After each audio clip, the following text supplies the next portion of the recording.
As many of you who watch this channel know, Sonder, Joey, and I decided to build a communal home together in the Finger Lakes of New York. And one of the first things we did when we closed on the land was join the Green Star Co-op, which is the local grocery cooperative, not only in the spirit of community and cooperative practices, but also because they have a great selection of products, namely from many of our local purveyors, which we found out comprises around 25% of Green Star's sales, which helps contribute around $10 million annually to our local food makers. Though at a quick glance, they may look like just any other grocery store, as you start to poke around, you begin to see that they operate a little differently. Given that we're on our own communal journey, we've made it a point to seek out others who have done the same. So to understand how Green Star started 50 years ago, what the co-op model is all about, and why communities benefit from co-ops in general, we caught up with one of Green Star's council members, Dan Hoffman, Green Star's general manager, Brandon Kane, and even managed to sync up with a few of Green Star's local producers to hear their stories. I joined the food co-op in 1971, almost 50 years ago, and I am now on the council, which is our board of directors, and have been off and on for a couple decades at least. So you were here from the get-go? Pretty much. Yeah. I can't claim to be a founder of the original co-op, but as soon as I found out about it, I joined it and then eventually became more and more involved. So tell me how Green Star first started back in the 70s, because it wasn't Green Star Co-op at that time, correct? It was not, right. Okay. The original name was the Ithaca Real Food Co-op. This was a time of social and cultural upheaval, and people were looking for alternative ways of functioning in the world. And food co-ops, which had become popular earlier in the century, had a regeneration. There was a new wave of food cooperatives. And in Ithaca, there was an old style co-op that operated Ithaca's first supermarket, the co-op food store. But it was not really in tune with the times in the 60s and 70s. And it operated in a very conventional way, with a hierarchical structure, a fairly large store selling conventional products.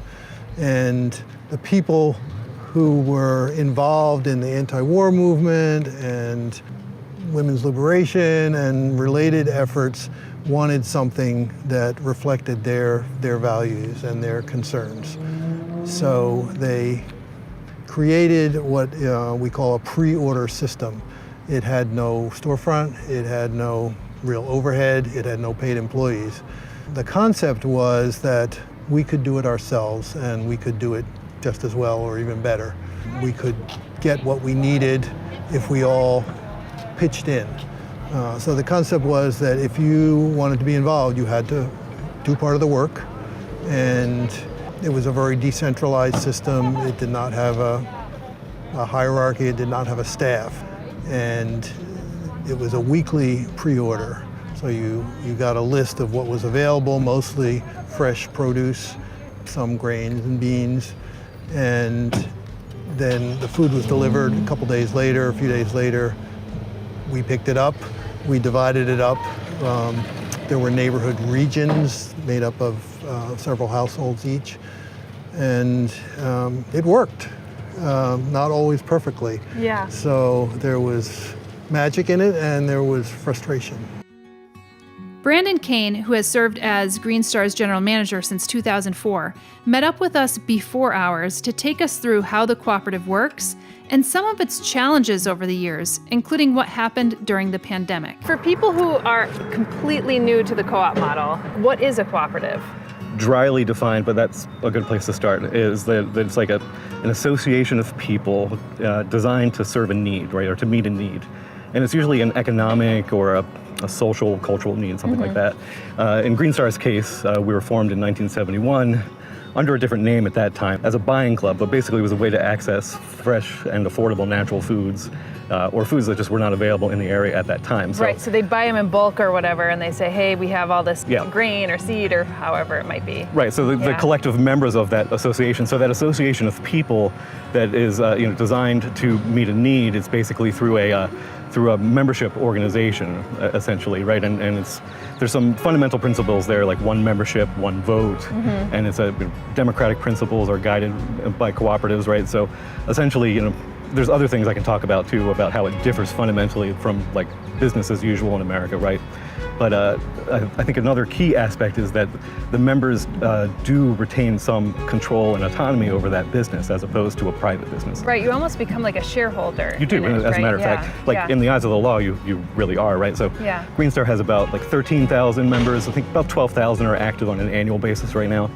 They vote for the board of directors to represent their wishes and ensure that there's oversight on the operations of the co-op, so that we stay true to our values, we follow bylaws and best business practices. Well, let's fast forward until now, because 50 years have passed. People might have similar underlying sentiments to the government or whatever now, but it's different. And you had mentioned it came out of a way where you're against the hierarchy of the system and everything like that, against like packaged goods and products. But it's some of the stuff that the co-op has matured and you could maybe say gotten with the current times of what people are looking for. And you have that, you have your bulk, you have your grains, you have your fresh produce from local farmers, but you have other things too now. Correct. So how do you view that now, especially since you came in the early stages and you see that now in the current climate that we are in? Well, for better or worse, I got to live through that shift, those changes, and they were not without a great deal of debate and difficulties. Yeah. So it was not a quick change. Yeah. You even suggested some of those changes as I well did. yourself, I did. right? Yes. Yes. Yes. And so the first big change was the establishment of something like a store instead of pre-order, where people could come and pick up goods. And that was resisted by some because it involved overhead.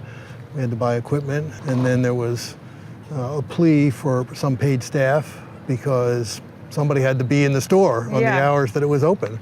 And that went beyond the kind of 2 hours a week or expectation. So that was finally settled with the split of the food co-op into two entities, one retaining the pre-order system and one focusing on the store. Yeah. And that's when Green Star came about. The store, when it was part of the original co-op, was called the Grain Store because there were a lot of grains there. And then somebody came up with the very clever name of Green Star. Yeah. So that was a huge shift. And then there was an elected governing body, so instead of participatory democracy, we had representative democracy. And that was also hard-fought battle. And then with the growth of the store over the years, the co-op began to rely more heavily on experts within the co-op movement who said you would do better with a more hierarchical management structure and general manager at the top. So we agreed to that, and that has changed many, many things. And our facilities have become larger over time and more expensive. And we've also, for multiple reasons, wanted to broaden our constituency. So originally it was people who were quite committed to the original values and concepts and were willing to put up with some extra challenges in order to live that dream. But that tended to exclude people who maybe didn't have as much free time in their lives. And as overhead went up, of course, prices went up. So it also may have excluded people who couldn't afford natural foods. And there was an assumption that Green Star was for hippies and not for me if I'm not from that culture. Right. So there's been a conscious effort over decades to try to shift that image and be more welcoming and attractive to people from many walks of life. Yeah. And I think you're achieving that because then, as I was sharing with Brandon, who's the general manager currently right now, at the outset, it may not look very different from any other grocery store when you're walking in or experiencing it, but your founding values and your values are still intact, albeit in a different form. Right. Yes, that is correct. I mean, the debates and the challenges go on today, and there are different opinions about some of the paths that we've gone down. And the differences of opinion are, I think they're challenging and exciting. Yeah. That's the real world. We have different ideas and different thoughts, and I am a fan of democracy, as participatory as possible. I do think we need a defined leadership that feels accountable, but I also think that we should be engaging as many of our members as we can. Mm-hmm. So tell us what you have underneath your button down. So the co-op has had multiple logos. Yeah. But my favorite was this one, which was created in the early 1980s.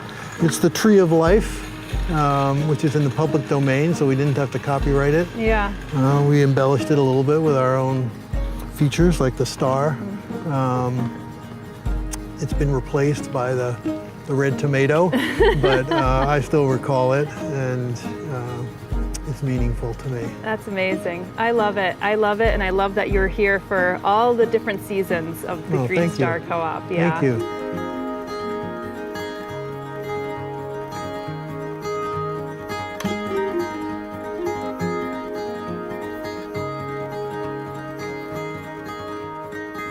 You've had to evolve, and I'm curious about that. I have so many questions right now because, I know. In one way, as you said, you're not the only game in town. There's way more grocery stores here. I mean, you have Wegmans, you have Trader Joe's that just opened.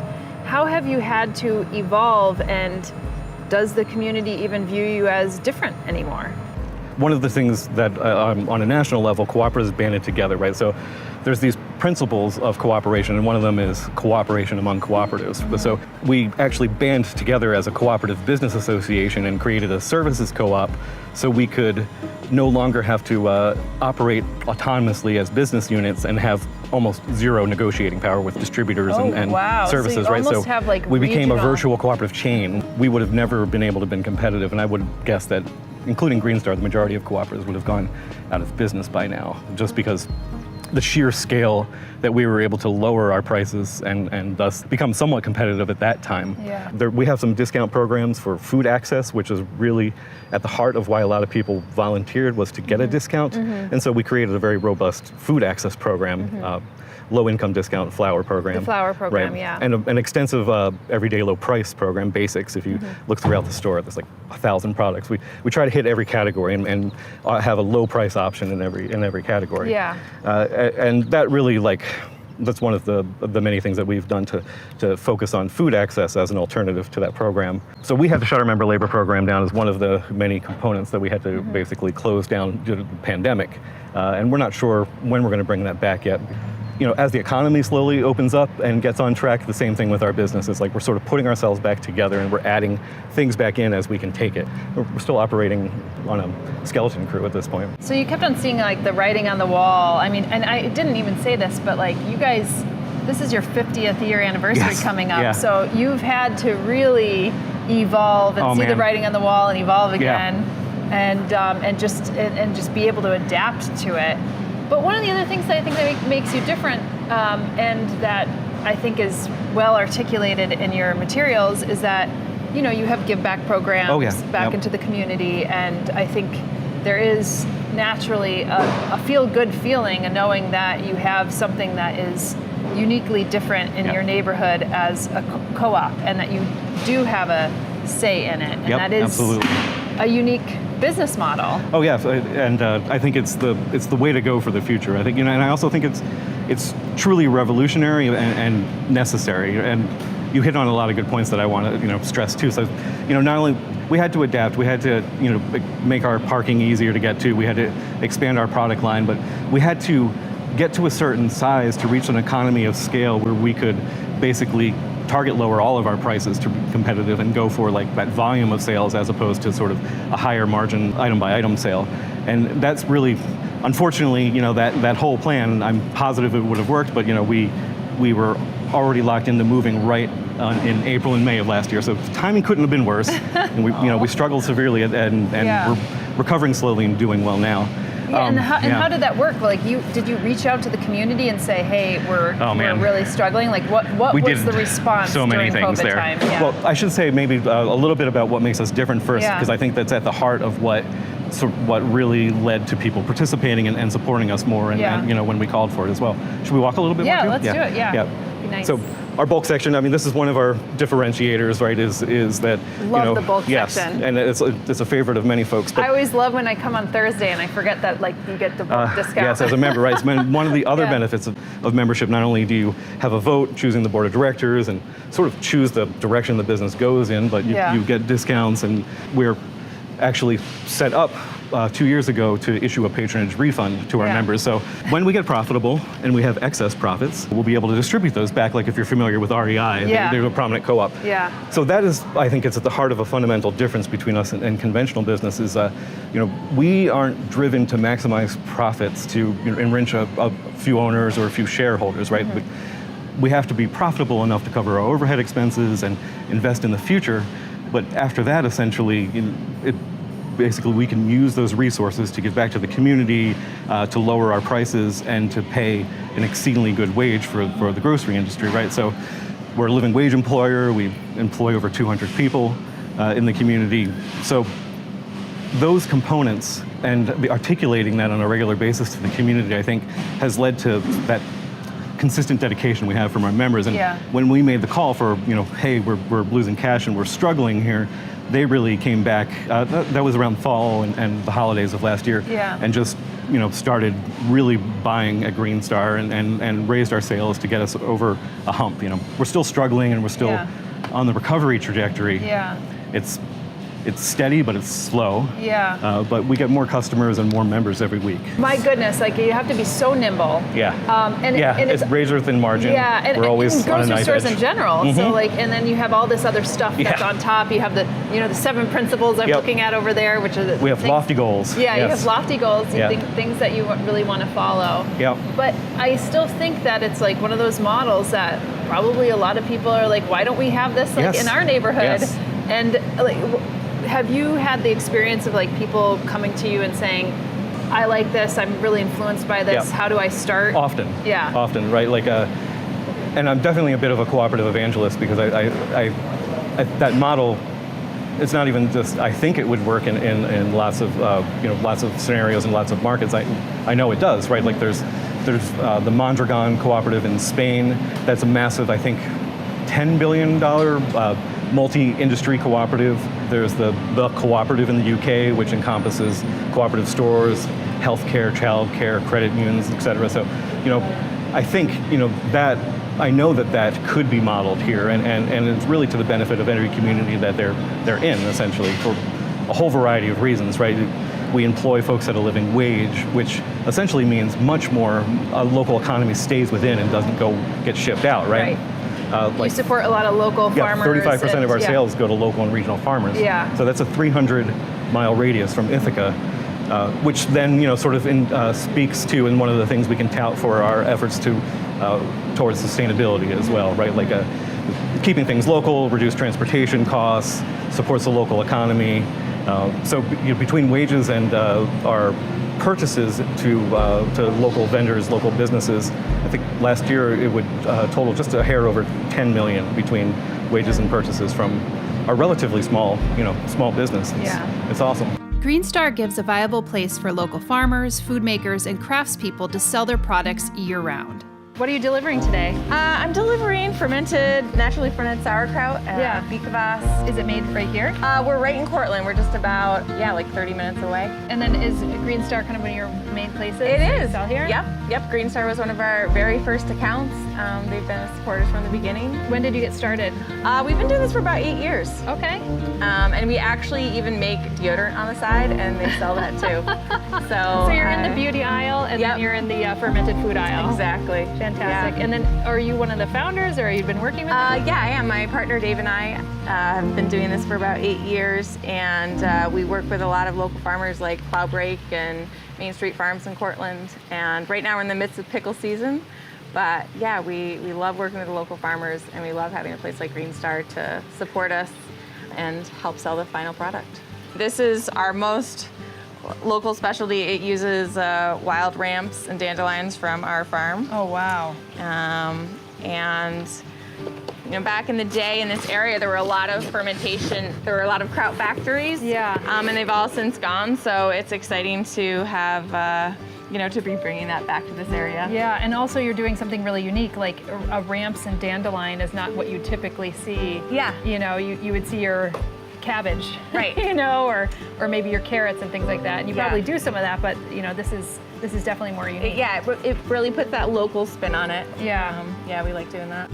Cara Cusalito of Plowbreak Farms came by with her newborn daughter June to deliver their weekly produce. We've been selling the Green Star probably for 7 or 8 years. Okay, so a good portion of the time that you got founded. And when Yeah. did you start with? Like what produce did you actually end up starting with? Probably cherry tomatoes were the first thing that we sold to Green Star.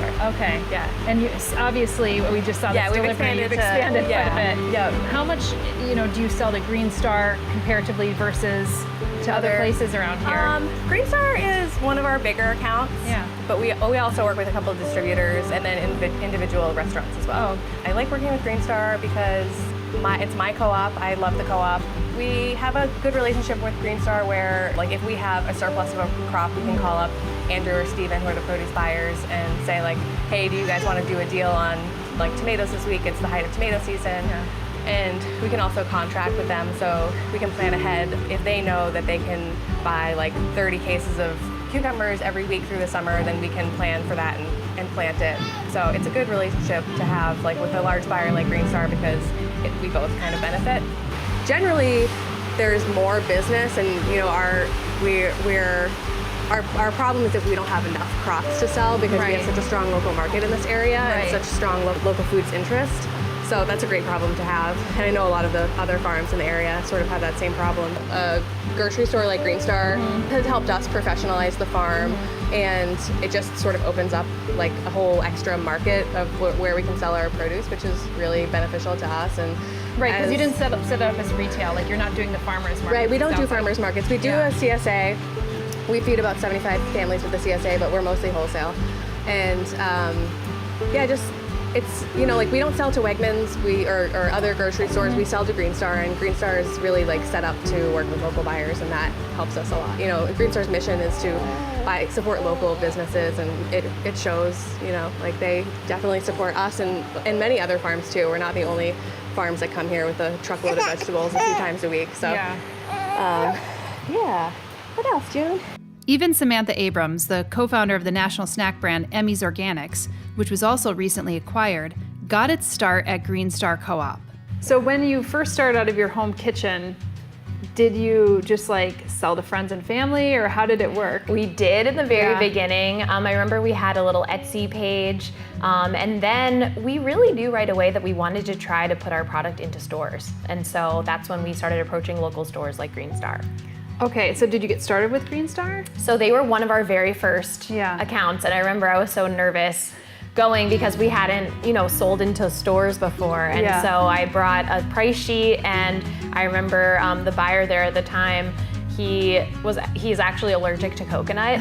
And so, but he was like, this is great, we'll take it. It was like the easiest thing that I've ever done. You know, they were so supportive, especially of like a new local company. And so they were just so excited to have something local. And also our products were gluten-free, and that, especially then, they wanted more and more products like that. Well, it's really nice to see that you of course you started with your friends and family or whatever, but that there was an outlet. And you said you were a little like nervous when you first like went in there and scared because you just had your line sheet and everything and you didn't know what they were gonna say, and he's allergic to coconut, and you're like, oh my God, no, he's not gonna be able to taste my product. Yeah. But like there was a store that you could go to actually sell into, at least to start. Absolutely. And I don't think every community or every town really has that, you know, so that's something really special that we have here locally. It's a really supportive store. The support from the co-op and their general success has given Emmy's Organics the opportunity to hire more people locally and employs many Karen refugees from Myanmar. As they continue to expand, she hopes to provide even more job opportunities in the area. And so you've stayed locally, and you've obviously hired locally as well then. Yeah, so it's been amazing for us. You know, something that was really unintentional in a way when we started the business was that we were going to be able to hire so many refugees in our community. And so to be able to provide living wage jobs has been a really, an unexpected kind of honor in a lot of ways. And it's become a really special part of our story. And, you know, having a really inclusive work environment is super important to us. We have everything translated for our staff, whether it's things that are printed or we have translators at all of our meetings. And yeah, we love having this sort of internal community as well. And did it start with, somebody from that community actually coming in and just saying like, I have all my friends and yes, family. Literally. I didn't know about the amazing Karen community here in Ithaca. And it was many, many years ago when we had this one woman named Da come to work for us through like the Youth Employment Services program here. And she came and was like, this is the best job I've ever had. You know, because we do like normal work days, you know, we don't do night shifts. And, we have a really nice environment. And so anytime we had hiring needs, she would say, okay, well, my neighbor, my cousin, like anybody. And so then all of a sudden we were like, wow, I didn't realize what a beautiful, like rich community of refugees were here in Ithaca. And so it's been really cool just to like learn about everyone's stories and how we can be a better employer for everyone here. And I also just like want to reiterate too that it's just, you're supporting these farmers. They may not actually sell outside of the region either. And like, you know, when we go to places and actually see farms, like they're here and they exist because of places like you. Right. Or like the farmers market and CSAs, which are their awesomely popular bread and butter. You know, I think the idea of a cooperative model is so unique for some people to even think about, and to know that you have a grocery co-op or any kind of co-op in your community is so revolutionary, it feels like. Even though you've been around for 50 years, it still feels so revolutionary. Yeah, I still think that, you know, I'm like, if only everybody understood, like, you know, if you shop here, you know, you're contributing to like hundreds of living wage jobs, and you're getting people fed, and our prices are in most cases lower than anywhere in town. Like, if that really, like, that succinctly was understood by our community, like, we would see a tremendous outpouring. But it's really hard to get that message out there, actually. And to overcome, you know, historical impressions and perceptions, we're always fighting against that. But it's working. And that you also support like a lot of the local farmers, which, you know, I mean, you can see, I mean, you have... it's nonpartisan, it crosses all, you know what I mean? Like, that's, I think, one of the biggest, you know, struggles I think we have is like that sort of, identity politics and partisanship, like, you know, the cooperative, it transcends all of those, right? This is a place where everybody can come and everybody can afford to eat, and of course, you know, cooperatively and respectfully, and we hope that rubs off on everybody when they, you know, come through the door as well. And so where do you like to see Green Star head, hopefully in the next, 50 years, now that you're celebrating your 50th anniversary? Right. Well, I don't expect to be here at the 100th anniversary, but I guess none of us can predict what's going to happen. Personally, I would like to see a stronger local and regional food system. And I think that Green Star is part of that. A significant part of it, but there are many other components, and we can find more ways to support local farmers and producers and to have more of our food needs satisfied from this region. I think that we need to de-emphasize long-distance transport of food. We need to be more self-reliant. Climate change is going to have all kinds of impacts, but the closer our food supply is to our mouths, the better. So I hope that Green Star will be fully engaged in that and be seen as a leader. So if you're in the area, be sure to pay a visit to the Green Star Co-op. And if you're a local, consider supporting by shopping at one of their locations or by becoming a member. And if you're enjoying these stories, be sure to like the videos and subscribe to the channel. We're reinvesting 10% of our own Google AdSense revenues on the Flock Finger Lakes channel back into this region. So your support all around could go a long way. See you in the next video.